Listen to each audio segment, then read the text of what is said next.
تاہم کشیدگی بدستور برقرار ہے اور فضائی حدود کی جو بندش ہے اس سے پروازیں متاثر ہو رہی ہیں۔ اچھا، یہ پھانسیاں جو تھی، یہ میرا خیال ہے 800 کے قریب ایران نے افراد کو سزائے موت کا حکم جو تھا اس کے تحت پھانسیاں لگانی تھی، لیکن وائٹ ہاؤس کی جو پریس سیکرٹری ہے کیرولین، اس نے تو واضح طور پر صحافیوں کو بتا دیا ہے کہ صدر ٹرمپ کو آگاہ کر دیا ہے کہ جناب پھانسیاں گئی ہیں رک۔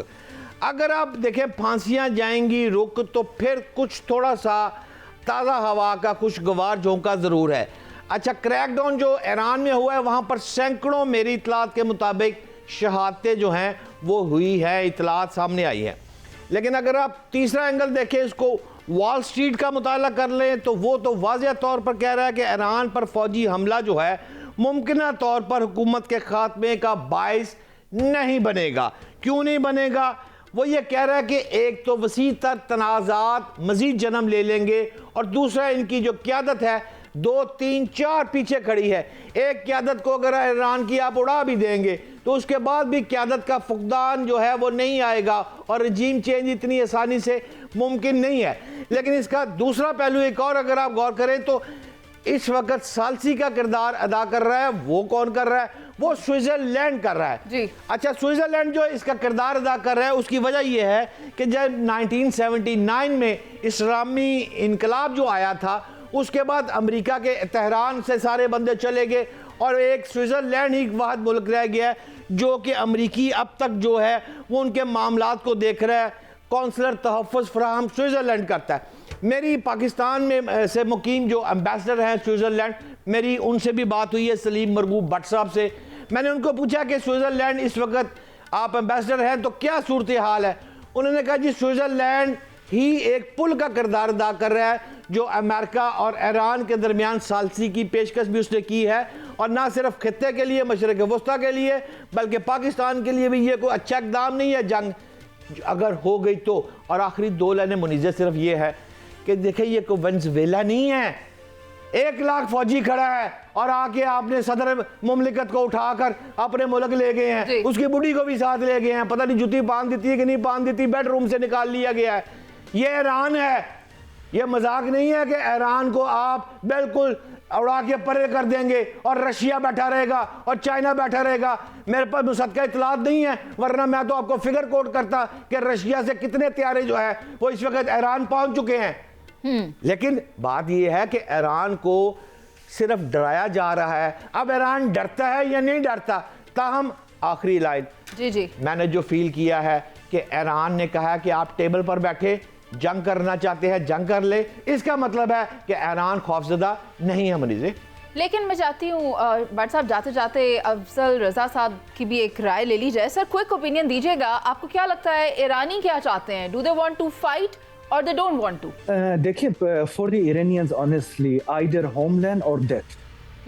یہ نظام کے حمایتی لوگوں کے لیے بھی ہم وہ اپوزیشن لوگ بھی ہیں جو سڑکوں پہ ہیں۔ ٹھیک ہے، آئی گاٹ یور پوائنٹ۔ اور یہی بات جو سلامتی کونسل کا اجلاس ہے اس میں بھی دیکھی گئی ہے، کہا جا رہا تھا ایرانی مندوب کی جانب سے کہ ٹرمپ اس سے پہلے اپنے مقاصد حاصل کرنے کے لیے جنگ چھیڑ چکے لیکن اپنے مقاصد حاصل نہیں ہوئے، تو اب انہوں نے عدم استحکام پیدا کرنے کی کوشش کی ہے ایران میں اور اس کے ذریعے وہ اپنے مقاصد حاصل کرنا چاہتے ہیں جو کہ ہوگا نہیں، اور اسی وجہ سے انہوں نے پلاننگ کر کے سر قلم کیے، لوگوں کے زندہ لوگوں کو آگ بھی لگائی۔ لیکن اگر امریکہ ارادہ رکھتا ہے جنگ کرنے کا تو پھر ایران منہ توڑ جواب دے گا امریکہ کا، یہ کہا گیا ہے ان کی جانب سے۔ اور اگر میں پاکستانی مندوب کی بات کروں تو ان کی جانب سے یہ کہا گیا کہ خطے میں استحکام پر امن ایران، اور اگر ایران کے اندر استحکام ہوگا تو ہی پاکستان کے اندر بھی استحکام ہوگا۔